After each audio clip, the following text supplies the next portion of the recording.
CBSE 2022 का जो term 2 का पेपर था, आज हम उसका सेक्शन बी स्टार्ट कर रहे हैं। 3 नंबर के ये क्वेश्चन है। देखो ये इसमें 7 क्वेश्चन दे रखा है 0 to पाई। ये इंपॉर्टेंट क्वेश्चन है, हो सकता है इस साल भी इनमें का 4 क्वेश्चन है ये हम कराने वाले हैं, हो सकता है इनमें का भी इस साल एक क्वेश्चन आ जाए। ये वैसे काफी इंपॉर्टेंट क्वेश्चन है, इसको देख लेते हैं। सैंपल पेपर में क्या था कि इसमें लॉग ये जो टर्म आई थी 1 + 10x लॉग के साथ आई थी। अब 2022 में ये बिना लॉग के है, यानी 1/, में दे रखा है ये क्वेश्चन। तो इसको कैसे करेंगे, इसको हमें क्या करना है, जैसे इसको आई लेट कर लो। सबसे पहले तो आई स्टार्ट करो, इसमें प्रॉपर्टी लगा दो। प्रॉपर्टी क्या होती है, 0 to a f of x। Definite integration की क्या प्रॉपर्टी होती है, 0 to a f of a - x लिखा जा सकता है इसको, सही है। तो यहां से ये क्या बन के आएगा, 0 to π/4, ठीक, और 1 + 10, और यहां पर x की जगह क्या लिख देंगे, π/4 - x। अब यहां पर 10a - 10b का फॉर्मूला लगा दो। तो 0 to π/4, सही है, और फॉर्मूला क्या होगा, 1 + 10 π/4 - 10x अपॉन 1 + 10 π/4 इंटू 10x। यही होता है ना फॉर्मूला। अब 10 π/4 की वैल्यू कितनी रखो, तो 1 रख दो यहां पे। तो इंटीग्रेशन 0 to π/4 ये हुआ 1 प्लस ये हो गया 1, ये भी 1 हो गया। तो 1 - 10x अपॉन 1 + 10x, यही लिखा जाएगा। अब इसके नीचे एक काम करो, एक लगा लो, इसकी भिन्न बना लो, फ्रैक्शन बना लो। तो ये कितना हो जाएगा, जब आप इसको फ्रैक्शन बनाओगे तो ये लिखा जाएगा 1 + 10x, ठीक है, प्लस 1 - 10x अपॉन 1 + 10x, सही है। 1 + 10x न्यूमरेटर में आ जाएगा, इससे ये कट जाएगा, ये 1/2 हो जाएगा, ये बाहर लिख दो। और ये क्या है, 0 से π/4 1 + 10x, न्यूमरेटर में आ गया ये। अब यहां से इसका इंटीग्रेशन कर दो। 1 का कितना, π/4 है ना लिमिट, और 1 का कितना हुआ, 1 का हुआ x, और 10x का कितना हुआ, log mod of sec x। Limit कितनी है, 0 से π/4। यहां से लिमिट इसकी खोल दो, 1/2, x की जगह π/4 प्लस log sec π/4, सही है। 0 डालेंगे लिमिट तो सब 0 ही हो जाएगी, चेक कर लो, देखो, -x की जगह 0 और log sec 0। और भैया sec 0 का मान 0 होता है, sec 0 का मान 1 होता है, लेकिन log 1 का मान 0 हो जाएगा। 1/2 और π/4 और sec 45 की वैल्यू कितनी होती है, √2, सही है। -0 प्लस sec 0 की वैल्यू कितनी होती है, 1।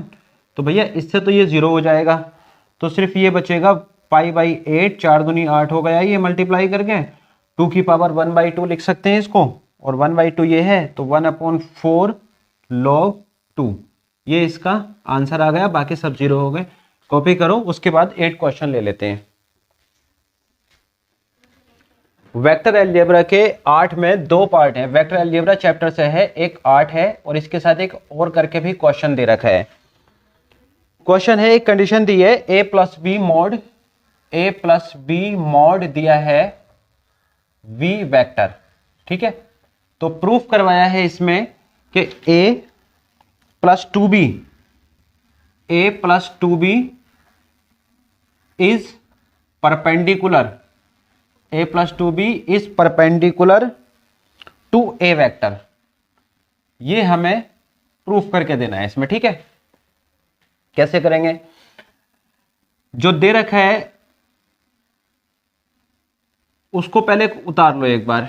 a + b = क्या दे रखा है, a + b दे रखा है, b दे रखा है ना सवाल में। स्क्वायर कर देंगे इसका, a + b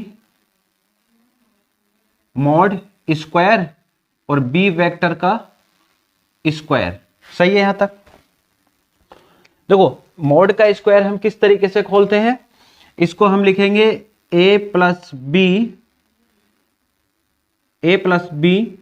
dot A plus B, सही है, is equal to B vector dot B vector. इस तरीके से खोलेंगे, इसे मल्टीप्लाई कर लो, ए मॉड स्क्वायर हो गया प्लस ए डॉट बी हुआ प्लस बी डॉट ए हुआ plus B vector mod square is equal to B vector mod square.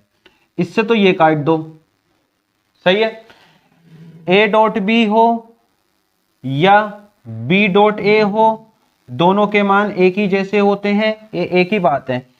तो ये हो जाएगा ए मॉड स्क्वायर प्लस ये हो जाएंगे जुड़ के 2a डॉट बी, सही है, इज इक्वल टू 0।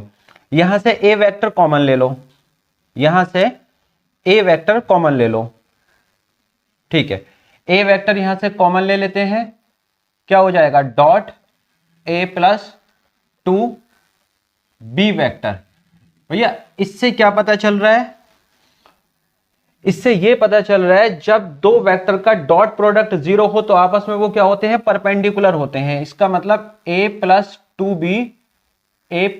बी या a कह दो is perpendicular to vector a plus 2b is perpendicular to vector a।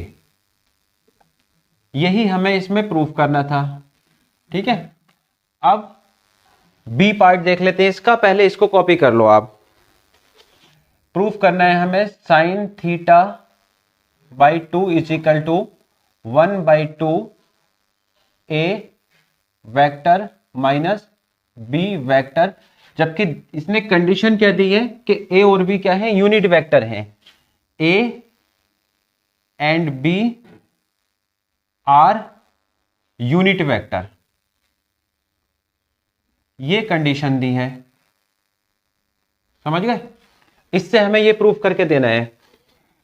जो दे रखा है इसको पहले उतारो भाई, a माइनस बी दे रखा है, इसको अगर मैं इस तरीके से लिखूं मोड का स्क्वायर करके, तो इसको ऐसे लिख सकता हूं a minus B dot a minus B, सही है। तब डॉट प्रोडक्ट निकाल लो, ये हो गया A square minus A dot B, सही है, minus B dot A minus B vector का स्क्वायर।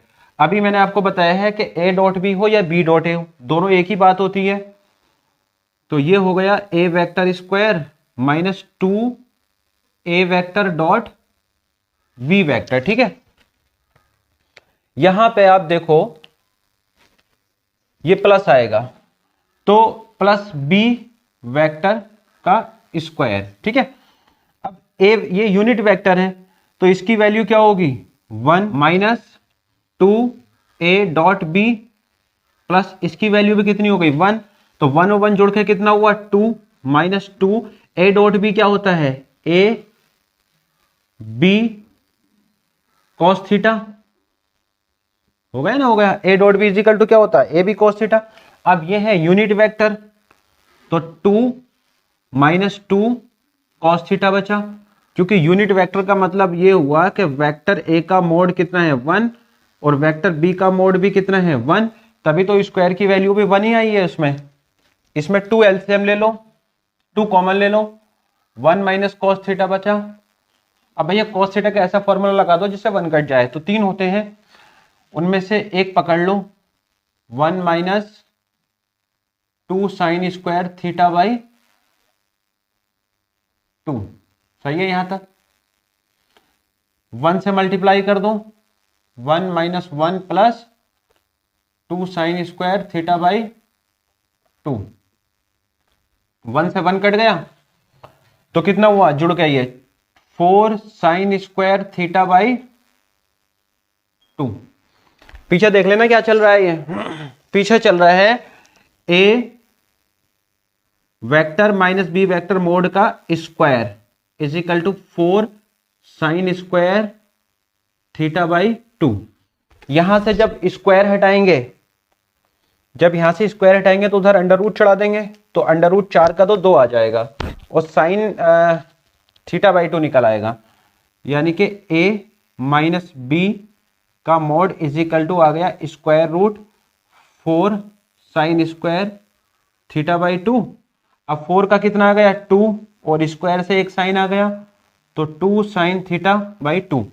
तो 1/2 यानी कि 2 एक काम करो ये इसकी डिवाइड में कर दो, तो sine theta by 2 is equal to 1/2 mod a minus B. यही हमारे पास प्रूफ करने था, ये आंसर हो गया, ये प्रूफ करने के लिए था। ठीक है, कॉपी करो। उसके बाद लेते हैं हम 8 के तो दोनों पार्ट कर दिए, 9वां क्वेश्चन देख लेते हैं क्या है। 9 क्वेश्चन में एक डिफरेंशियल इक्वेशन दे रखी है, उसका इंटीग्रेटिंग फैक्टर निकालना है। एक डिफरेंशियल इक्वेशन है, 9 नंबर का क्वेश्चन है, dy upon D X plus y। देख लेते हैं क्या है, plus y is equal to 1 प्लस Y upon x.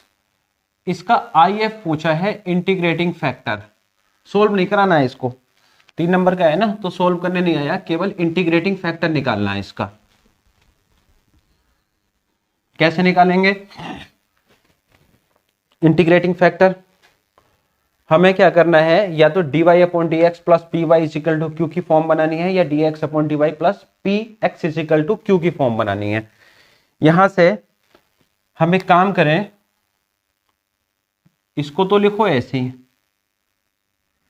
y 1 upon x कर दो और प्लस y अपॉन एक्स कर दो। ये सेपरेट करना था मुझे, कर दिया। इसको ले आओ इधर, सही है, इजिकल टू 1 अपॉन एक्स। ठीक है, इसमें y एलसीएम ले लो, एलसीएम नहीं कॉमन, y कॉमन ले लो, तो 1 माइनस 1 अपॉन एक्स हो गया इजिकल टू 1 अपॉन एक्स। अब ये किससे कंपैरिजन करेंगे हम इसकी, डी, क्योंकि y इधर है, ये मैं आपको बहुत बार अपने पुराने लेक्चर में बता चुका हूं, और y इधर होना चाहिए, तो इसकी कंपैरिजन हम करेंगे dy upon D X plus P Y is equal to Q. First order linear differential equation बन गई है। p का मान कितना आ गया, y लेंगे नहीं, 1 माइनस 1 अपॉन एक्स। p का मान है 1 minus 1 upon x. Integrating factor का क्या फॉर्मूला होता है, इंटीग्रेशन p dx। सही है यहां तक। अब p की वैल्यू कितनी है, 1 minus 1 upon x D x, right. इसके साथ ऐसा लिख दो 1 dx minus 1 upon x integration dx। 1 का तो हो गया x और 1 अपॉन एक्स का log x, log x कर सकते हैं इसको। अब जो e raise to the power x है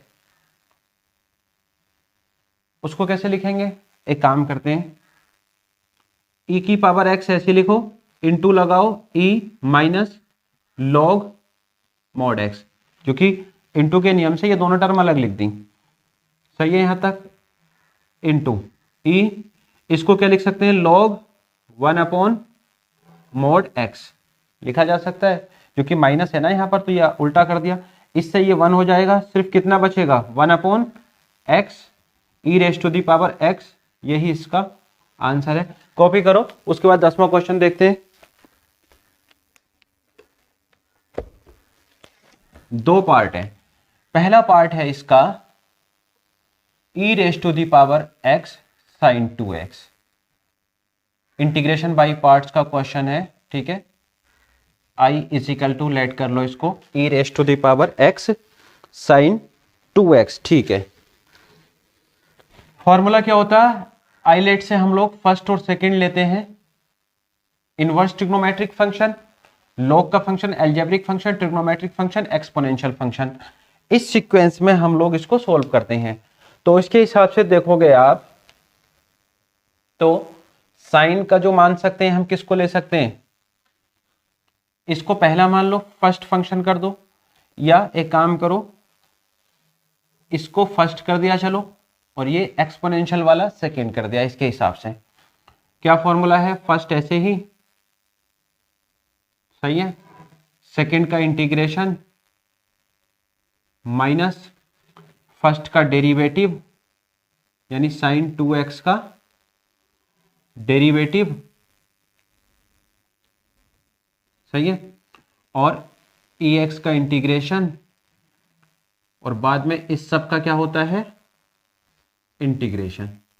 सही है यहां तक। साइन 2x ऐसे लिखो भैया, ex का तो e की पावर x ही आ गया, माइनस और साइन 2x का डेरिवेटिव कितना हुआ, 2 cos 2x, सही है, इंटू ex dx। अब एक काम करो, फिर से हम लेट कर लेते हैं, इसको फर्स्ट फंक्शन ले लेते हैं और इसको सेकंड फंक्शन ले लेते हैं, ठीक है। e raise to the power x sine 2x, first ऐसे ही, फर्स्ट ऐसे ही 2 के साथ लिया है मैंने, ध्यान रखना। सेकंड का इंटीग्रेशन माइनस, सही है, फर्स्ट का डेरिवेटिव 2 cos 2x, सही है, फर्स्ट का डेरिवेटिव इनटू सेकंड का इंटीग्रेशन, और इस सब का क्या है, इंटीग्रेशन। सही है यहां तक। चलो, तो e raise to the power x sine 2x minus, minus से मल्टीप्लाई भी कर देता हूं, 2 cos 2x into e raise to the power x minus minus plus, इसका 2 तो ऐसे ही रहेगा, cos 2x का कितना होगा, cos 2x का कितना हो जाएगा, sin 2x, वो भी माइनस में क्योंकि डेरिवेटिव है, समझते रहे ना, माइनस माइनस प्लस, ये हो जाएगा -4 sin 2x, ये किसका है, इसका डेरिवेटिव आ गया, ठीक है, into e raise to the power x dx। इसमें और इसमें क्या कॉमन है, e की पावर x कॉमन है, अंदर क्या बचेगा, sin 2x minus 2 cos 2x, सही है, ये बचेगा। अब इसमें प्लस माइनस, -4 इंटीग्रेशन e की power x sine 2x dx, यही बचा ना, चेक करो आप। अब इसकी वैल्यू फिर से देखो i हो गई, ये i है, e की power x sine 2x, e की पावर x साइन 2x, इसको i लिख दो, इसको तो ऐसे उतार दो, e की power x sine 2x minus 2 cos 2x minus 4i plus c।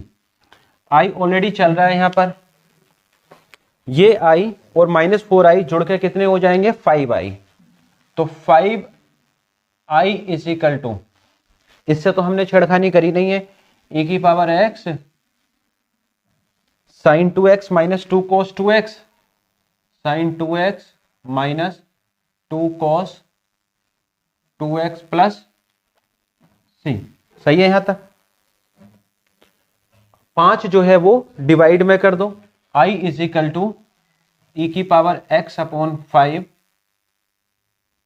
Sign 2x minus 2 cos 2x plus c, यही आंसर है, कॉपी कर लो। उसके बाद हम एक इसका बी पार्ट और है वो ले लेते हैं, फिर उसके बाद सेक्शन बी हमारा कंप्लीट हो जाएगा।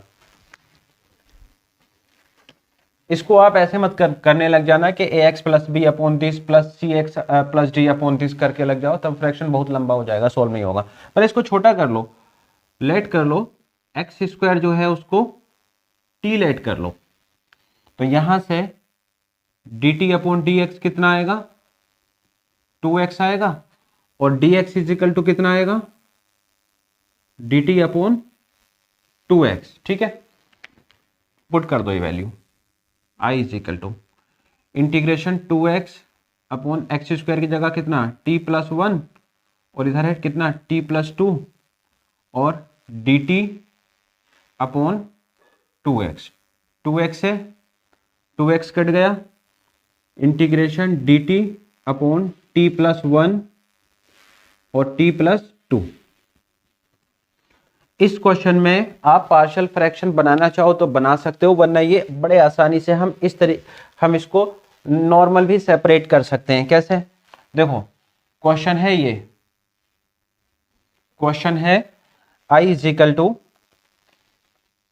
अगर मैं इसको ऐसे लिख दूं t+1 माइनस 1 अपॉन t+2, जरा देखो क्या एक ही बात है, ये इधर जाएगा t+2 होगा, माइनस t माइनस 1 होगा, तो इसको जब आप सोल्व करोगे तो यही आएगा 1 अपॉन t+1 t+2। तो थोड़ा ये आपको डायरेक्ट करना भी आना चाहिए। इंटीग्रेट कर दो, log mod t+1 minus log mod t+2 plus c, सही है। log के नियम से ये अपॉन में आ जाएगा, तो log ये वाली टर्म जो है अपॉन में आ जाएगी, t+1 upon t+2 mod plus c, सही है। t की वैल्यू कितनी है एक्स स्क्वायर, तो log mod x square plus 1 upon x square plus 2 plus c, यही हमारे पास इसका आंसर है। तो दोस्तों ये थे सेक्शन बी के क्वेश्चन 2022 के पेपर के।